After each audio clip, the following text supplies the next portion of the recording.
no peace. Got the no peace.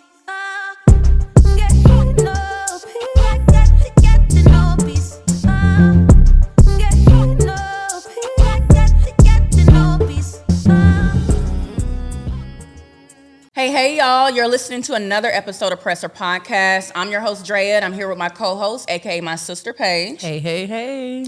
And before we jump into today's topic, you already know the housekeeping rules. Make sure you're following us across all of our social media platforms. Instagram, TikTok, it's Presser Podcast across the board. Subscribe to our email newsletter at www.presserpodcast.com. And if you're tuned in today and you're looking for something to add to your watch list, keep watching because we're right here with the renowned director, TV producer, Alexis Monet, and her cast for her upcoming project, the Smear Series. Hey, ladies. We're excited to have y'all on today. I was just telling Alexis, I've been watching her build this project, and I'm so happy to see it come to light. I love to see women start projects, finish them out. It motivates me to do the little things that I like to do. Mm-hmm. So let's just start up with a round of introductions. Let's get to know one another. Alexis, let's start with you. Oh, okay. Yes, on the spot. What's going on? My name is Alexis Monet. I am a director, writer, screen producer. I started off as a model, but then moved to LA and then focused more on behind the scenes where I did a lot of directing there and worked on reality TV. So that's just a little bit about me. Hello, I am Honey Day. I am a recording artist here out in Dallas. And I'm also acting in this beautiful show that's about to air on May 5th, Smears. Recording artist, Yes. R&B, the rap. R&B. Okay. I Love me some R&B. Can I put you on the spot to sing? Let's go. Come on. Let me see, what do I want to sing? Little 5-second tune. New track. She just dropped a new track, all right? Oh, what's the name of it? Best friend. I like it. I heard it. I'm a fan. Yeah, I sing that. Dear best friend, I think I may love you. I think I could love you. If you give me a chance, don't let heartbreak romance. Hey. Okay. Go best friend. Hey, what's happening? It's Kiera Tashelle. I'm a model, actress here in Dallas, Texas, and I play Jessica in the Smear series. Peace and blessings, all you light-filled beings. My name is Kennedy Christine, but you can call me Ken. And I'm also an actress. I play Charlie in this wonderful series. And on top of that, too, I'm a real estate agent at this current moment, too. Like, I do a lot of things, multifaceted, as we were talking about. Peace. Strong black woman. Okay, in the Smear series, what is that about? You know, I'm gonna be pulling on this. Yeah, go pull on. Let us know. So the Smear series is about 4 women. We're missing Gabby right now, but it's about 4 women who just embark on this thing called life. And they're going through their friendship, but then they're also having to, stand close and be supportive systems for Jessica, who goes through a traumatic experience. But they all are dealing with either an emotional or physical trauma that they're going through, that they have to embark and break through. So Tough. It's the life of a black woman, okay? Life is life with a black sure. woman. So how did we come up with the idea for the plot of this show? Yeah, so I always tell people this, but God speaks to me through my dreams. Always have. He gives me vivid dreams, and it may not be for me exactly, but it may be for somebody that needs to see it. So I had a dream that a woman was abducted, and that was the first scene that I wrote. Oh, wow. And that was Jessica who went through that. But the series kind of unfolded from there, like friends that I've had in my life who've been there for me, and then also black women that I've seen survive different traumatic experiences, even myself, that I had to put on paper. And I gotta give you flowers right now because storytelling is a hard craft. It is. Writing and is. it's writing, period. But to bring that to a visual art of something, so flowers to you, boo. Thank you. Kudos. Now, for the Smear series, what type of person would love this show, and what type of person will be triggered from this show? Let's call them out. I think black men are probably gonna be triggered. Okay. Because most of the men in the series are black and they're causing the trauma to the women. And then the people that would watch it would be people like us, black women, older, younger, doesn't matter, because we've all pretty much experienced something similar to the same thing. But yeah, I mean, I feel like it's for everybody. Everybody needs to see it. Everybody tune in. Come on. And when does the show drop? May 5th, it's gonna drop. So Monday, we're gonna release, an announcement of where it's gonna be. So you guys just need to follow the Smear series at the.smears.series. Okay. And then, so you say that you created this show because it was part of your dream. And you're bringing it to light for us to kind of learn and self-reflect for. Is there any other reasons why you wanted to center around emotional trauma, mental health? Absolutely. I think that's something we don't talk about in our community. That's something that we're afraid to say, because I know growing up in my household, I love my mom. She's a very strong woman. So showing emotion like crying, it's like, no, wipe those tears, girl. Keep going. Yeah. So this is something where you can look at it, you're like, you know what? These people are giving me a safe space to talk and really express myself and be okay with saying, I was hurt. Like, yeah. And to open the floor up for everyone, like that stigma that mental health is like something we tiptoe around. Why do y'all think that is? Like, why are we so ashamed to address our mental health as a black community? Because I feel like it's a lot in a lot of households. It's looked at as weak if you know what I'm saying, you was to shed a tear or even express your feelings. You know, we're looked at as, oh no, you got to be strong, which means that you got to soak up those tears. You have to put on this face. And we're taught that it's not okay to feel your feels. Yeah. And, I'm glad that we're moving forward to this new generation and we're actually feeling our feels. We're being more expressive. We're saying, hey, that bothered me. I don't like that. Or, I'm crying because I feel sad. And when you release those things, you won't find any more traumatic experience. You know what I'm saying? Like when you hold stuff in, you ended up it's turning physical and you end up, doing wilding stuff and you wonder why and you're like, I'm hurt. And it's because I've been taught to just hold things in and not let it out. So I think that is the reason why. But I'm glad that we are coming out of that. Absolutely. Yeah. So yeah, the stigma, I am happy that you are creating with a purpose as far as giving us opportunity to self-reflect and kind of give that awareness around our mental health through watching shows. Something that's entertaining, but you're learning from it. I will say, I really couldn't have done it without these ladies right here, because they were able to take something that's on paper and bring it to life. Because I like to give you read this and you tell me what you feel. Yeah. You show me how you feel. And they were able to take something that was in black and white to where you guys are going to see it on May 5th. And make it in living color. They did that. Beautiful. I can attest to that. Alexis, first of all, I'm going to give you your flowers too, because you are just truly phenomenal. You are just a beautiful woman who are just giving out endless opportunities to not only people of color, but just our community and other people. I will say it was so amazing working with her, because she did create a safe space for us to just be free and really truly embody our characters and play around also. So it was just awesome working with her and also these women here.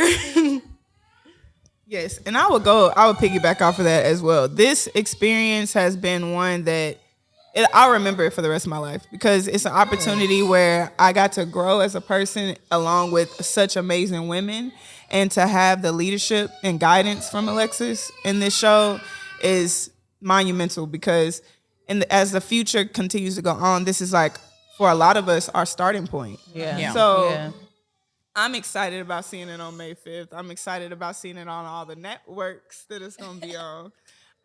But yeah, it was an incredible experience, and she did amazing. And I'm really excited about seeing the scenes that I haven't got to see.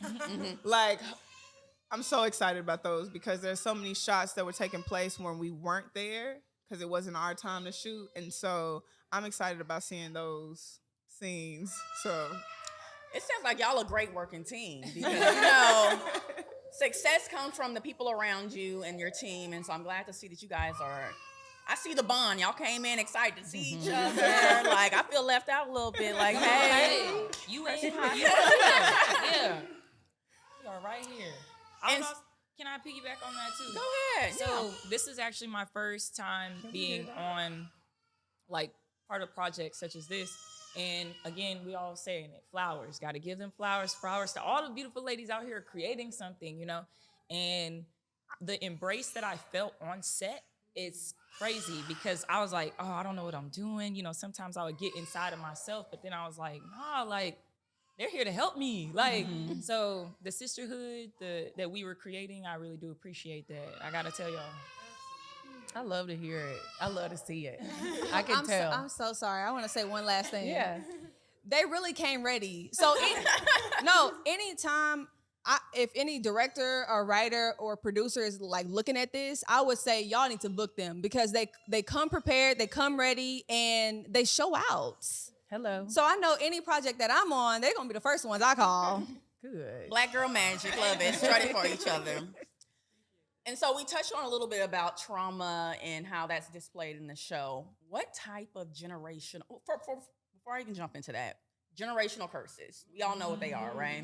We know they're prevalent as hell in the Black community. Yeah. What type of generational curses will we see play out in the show? Without kind of, giving away the plot, everybody tune in. We're not going to tell you any details. That's actually a good question. I'm not sure if we display generational curses at all. But it is a great topic to focus on. But yeah, I don't think we show generational curses, do we? Well, I was thinking about it, and Charlie's character, you'll see it. But Charlie's character, like, I believe she really had to work through some control situations because she tried to take control of her own circumstances, but by putting some limitations or putting some contingencies on maybe her partner or friends or something like that. So it caused her to realize, like, man, I don't really have control over another person, but I might have control over what it is that I can do. So I remember reading that script and I was like, okay, I could really relate to her because of that in my own life. Because I'm battling that generational curse. It's already broken. I'm speaking it. Okay, good. But that is something that I'm working through right now is like, just let life have them ebbs and flows, Yeah. And I'm glad you say that because I relate heavily with trying to control the outcome of situations, trying to control how people show up, and you can only control yourself. And I think with fully trusting and accepting yourself will help you kind of ease and like, you know what, no matter what happens, I know how to control me and how I show up in the world. And so I'm looking out for, what's her name, Charlie? Charlie, let me take her, she's my favorite. And so I know the show's about sisterhood. And so one thing that I kind of consider, I don't know if it's technically a generational curse, but I know one thing that Black women face a lot is a strong Black woman trope. And, like we are strong, we can do it all, which is, a great thing. Like I want to show up and do everything, but we also learn from that you have to endure some type of pain to deserve love, to deserve happiness. Do we see any type of alignment with someone trying to be too strong or trying to just keep that strong face and maybe trying to control their circumstances a little too much? Honestly, I think that every woman that you'll see in the series, because I wrote it, so no. I said that because I would consider myself strong and I don't really show a lot of emotion. Right. So every woman in the series is like that. Okay. So you won't ever see like somebody just break down. I think Jessica and London have a scene where they're having a conversation where she opens up and she starts to cry, but then she doesn't let a tear fall. So it's almost as like she wants to be vulnerable, but she can't. So I feel like I just wrote it that way because that's all I know. Yeah. Right. Yeah. And I feel like that's real life. I feel like if I look at my circle of friends, if I look at my family, like we're all strong Black women. We all consider ourselves strong. You don't see people show their weakness and vulnerability. And that's just something I hope that we as a Black community can get to where we feel comfortable and safe in each other's company, to where we can just express ourselves. We don't have to put on a face and just kind of unmask those feelings rather than just try to act unbothered. And I say it so easily and gracefully now, but I'm a strong Black woman. There's not too many people who have seen me cry, have seen me struggle. I show up and it's a don't let them see you sweat. You know what they tell you. And so, And it has its good and bad qualities, but being a strong woman comes with, I think being a strong woman comes with knowing how to regulate both ends, knowing when to say, suck that up, let's get it going, and then knowing when, no, I need to feel this feel, and I need to cry so I can move on and be stronger. And I think, again, like I said, this new generation, we're getting towards that motive, and I love it. I love it for us. Most definitely. Yeah. I think that the safe spaces, like how you're saying, we just need to continue to create those. Like I feel like right now I'm feeling real safe right now. Like we can really be vulnerable. And there's a lot of people, I think it's so much stuff going on in the culture right now of trying to tell you what is meant to be, or like basically what does strong look like, you know? And at the end of the day, I'm looking at strong is invulnerability, like in being able to write out how you feel on paper and being able to bring that to life and be accepting of the fact that somebody's gonna read this and they're not going to agree with it, but that's totally fine. Because I'm still, you know what I'm saying? Like my worth and my value doesn't come from external, but it comes from within myself. So it's interesting how everything is playing out. Yeah. And I just want to let y'all know I'm a safe space, okay? Hello, we love you. love it. Cultivate more safe spaces, guys. Another topic around some type of generational curses, trauma that we see play out in Black community. What about misogyny? Y'all know that's everywhere. Like, you can't avoid it. You got internal misogyny. You got the displays of it everywhere. Because I feel like when you can't find the reason why women aren't vulnerable is because they don't feel safe, as you were saying. And I feel like that is a cause from misogyny. We aren't given that opportunity to be safe and to feel supported in that type of way because we are kind of put in a position to where you put men on a pedestal. You know what I mean? And when you do that, it causes women to compete with one another, women to not, see each other in that sisterhood light. And so I think that's another, factor to why we don't feel safe and why we kind of put on that facade. Yeah. Now, when you mentioned that, the first thing that popped in my head was the new post that I saw on the Shade Room with Uncle Steve, where he was like, men need to take care of women. Are you telling women to come to the table? What they bring to the table. What they bring to the table, right? That See, now it's like a toss-up because we want men to provide, but then we say we don't want to put them on a pedestal. So it's like, it's really a fine line of like what you can actually accept.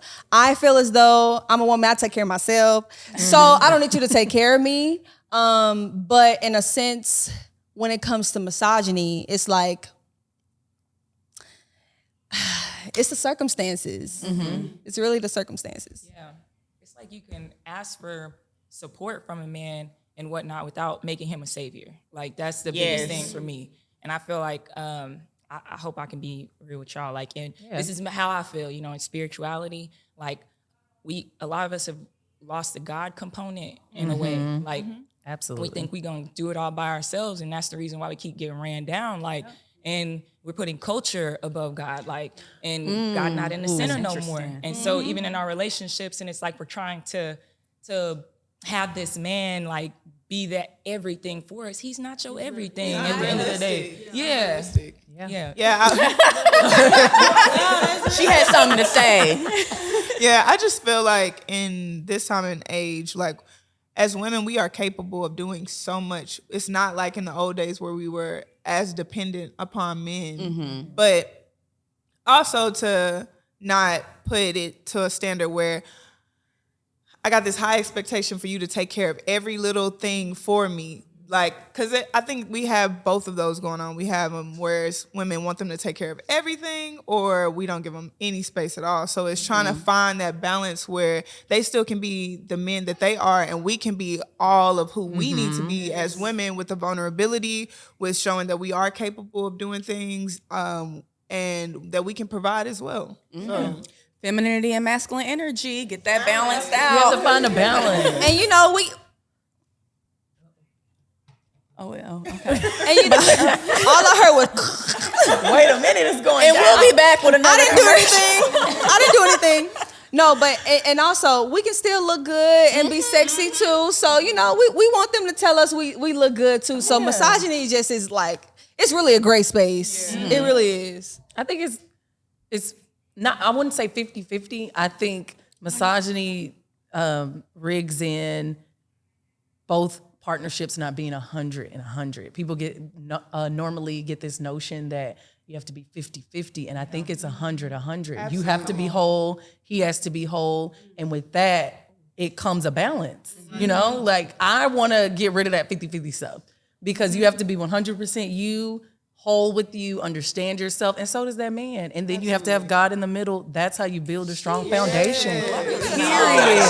I need people to understand We gotta compliment it. each other. Like, and I always, isn't it weird? I'm afraid when someone makes me their everything. Yes. That's scary. You know, like I'm scared. it does not flatter me at all. I don't want to be anyone's everything. I need you to be your own everything. I'm on everything, and we compliment each other. That encouragement. Like encourage us to keep going and striving for what it is that we came to the table, like with to the table. To the table. 100 I'm and sorry, 100. I agree with that, but I want him a little obsessed, okay? You know, that was a politically correct way. That was a political correct soundbite. A little outside the door with the Little boombox and the flowers. But sir, I need you at the door crying sometimes. Like, are you miss me or not? Like, joking. I'm still toxic a little bit. Shut up. Healing, not healed. Okay, there we go. But you know yourself. Exactly. I embrace my higher self and my shadow. She's always behind me. shadow. Duality is in front of you. And it's a journey. It is. So you just have to be patient with yourself and continue to give yourself grace. Always.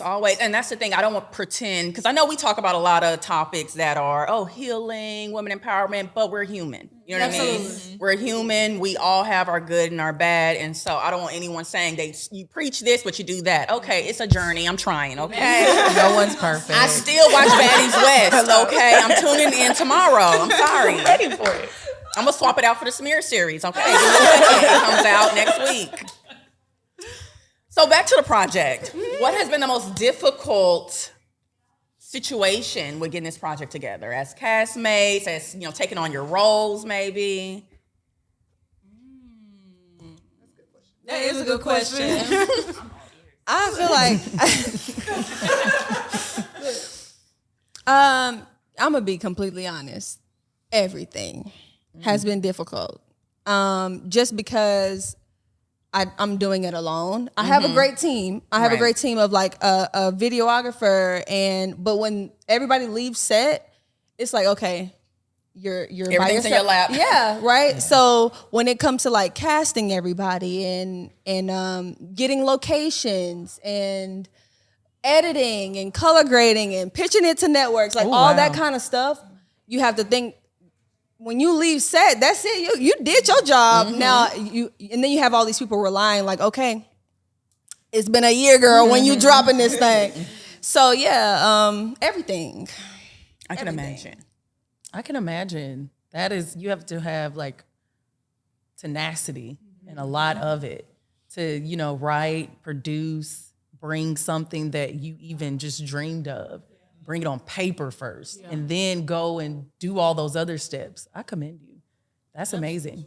And that's why I really feel like, too, specifically why flowers need to be given, because there are, like, we live in microwave culture, too. I keep talking about this culture. So we thinking that we want it right now, and, like, if it's not happening with 3 to 6 months, got to throw it in the trash. And the fact that, you have the vision, and whatnot. Like that's beautiful. And then you were able to see all those working pieces and be like, nah, this is how it's gonna work out. And I'm sure there's some people that's like, I don't know if that's gonna work. No. It's gonna work out. Yeah. I'm glad to been able to work with you. And also taking the time to be patient with your own project. Because I think a lot of the times, like you said, with microwave culture, everybody expect artists and people who are creating something to pop out with stuff super quick. But when you care about your craft, it takes time to put things in order, the details, make sure it's right, go over it, and over it to make sure that it's prepared for the people who are consuming it. So kudos to you for taking your time on it and not just feeling like, oh, it's 3 months, let me put it out. Right. And I always say, when you trust your vision, you move at your pace to get your vision and bring it to light. Absolutely. And so I can even contest to that just with this podcast. I'm not a journalist. Like I'm just somebody with a hobby. I want to do something outside of work, and making it look the way I want it to look is taking my time. Maybe not putting out as many shows as my counterparts are, because I want to make it mine. I want to do what I see the vision for. So Well, it looked good, Chad. y'all see it? Oh, thank you. It looks good. Thank you. Okay, let's get into these characters some more. I want to know about my people that I'm gonna love. What role do you guys play? What was a hard part of you guys like acting it out? We want to know all the good, juicy, spicy details of behind the scenes and on set. You know, how is your character like you, or how is she not? My character, I feel like London is very similar to me. I feel like London is very put together. She is very focused, and she is kind of like mama bear to everybody. Okay. But internally, she got her own things that she's wrestling with and her own things that she's trying to maneuver through. So I feel like through her friends, she gets to grow more because she starts to see new perspectives of things that are going on in other people's lives that she might not have all the answers to and she cannot fix.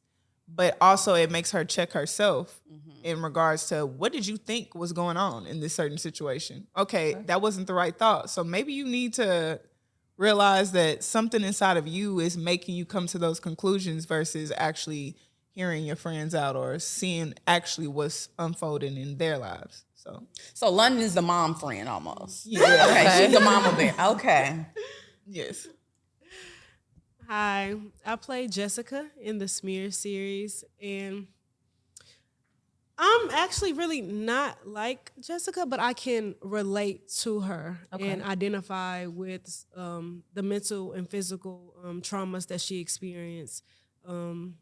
I think a lot of times we keep a mask on in our everyday, like just us as humans, us in real life, and just allowing ourselves to be vulnerable and be open and express those things. She goes through a really traumatic experience, and I've been through traumatic experiences, but I've overcome them. And I'm blessed to have come out and acknowledge that it happened, but I'm well, I'm whole, I'm okay. So with the support of her friends, she's taken care of, she's all right. And I'll have to see. Y'all gotta see. Like I just like I don't want to like give too much, but like I really just want y'all. I really So much. It is. No, it is. It is so much. But it's real life, and it's things that are happening in our Black community. Yeah. And I'm so happy that Alexis shined a light on the things that we go through as everyday Black women, and just the things that are happening in our Black community, in the Black community. So yes. So I play Charlie, and man, I do see myself a lot in Charlie, or I see Charlie a lot in me.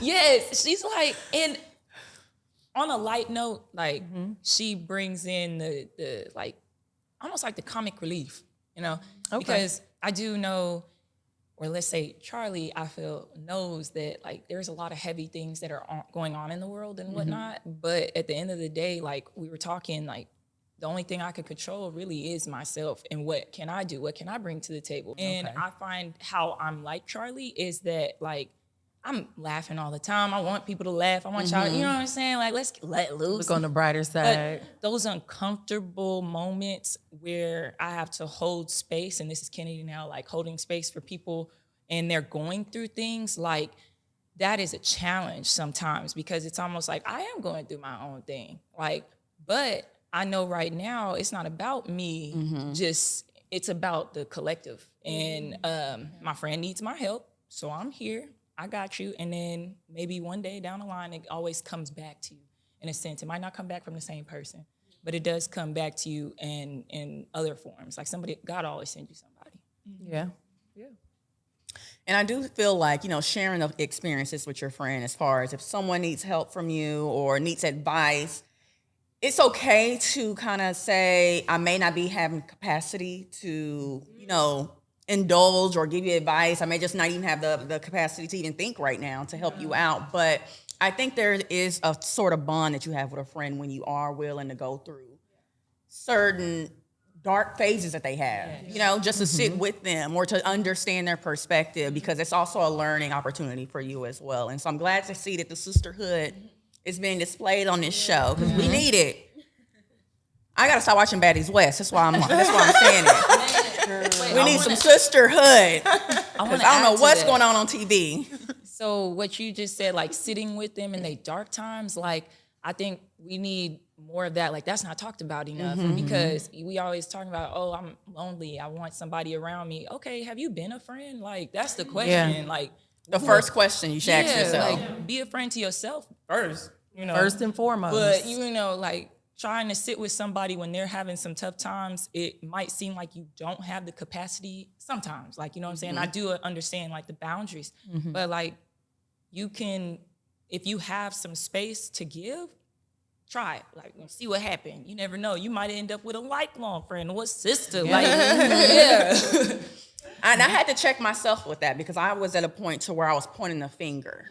Like, you're this, you're that, you're not here for me. And it's like, what type of friend are you to yourself and to others? And how can you be of service to other people? Because you're just not here to take and grab what you can get. Yes. Yeah. Yeah. And I think that's a really great point, is to understand what type of friend you are to people. I received that. Okay, just read myself on camera. And just, simple as that. So I guess we'll end the show with this question for everyone. What do you want the audience to take from seeing this series? Loaded and deep, I know. Take your time.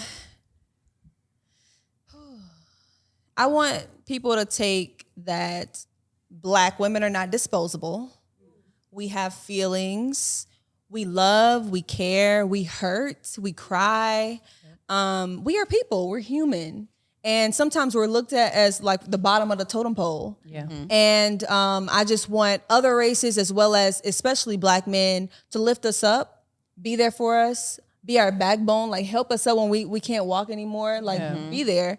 And just also care for others.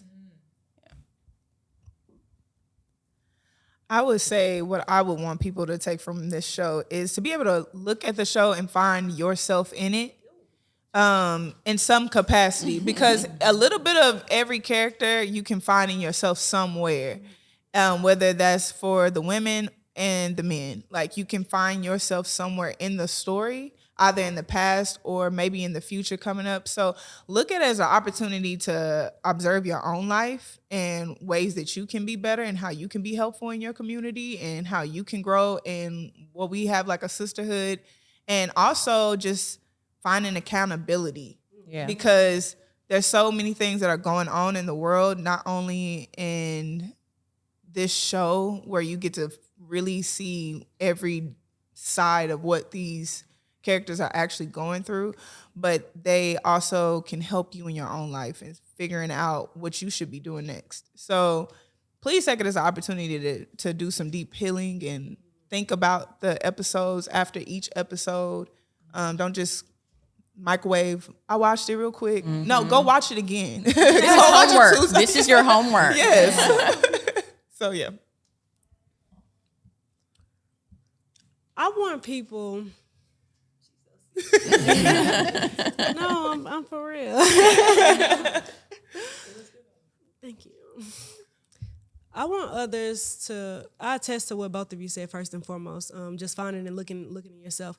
But I want others, people, the viewers, when they see this, to also see how important it is to show up for each other, especially my Black men, my Black women. How important it is to show up for your friends, for your sisters, for your brothers, and just that support. We need support from other Black women. Really, more Black men.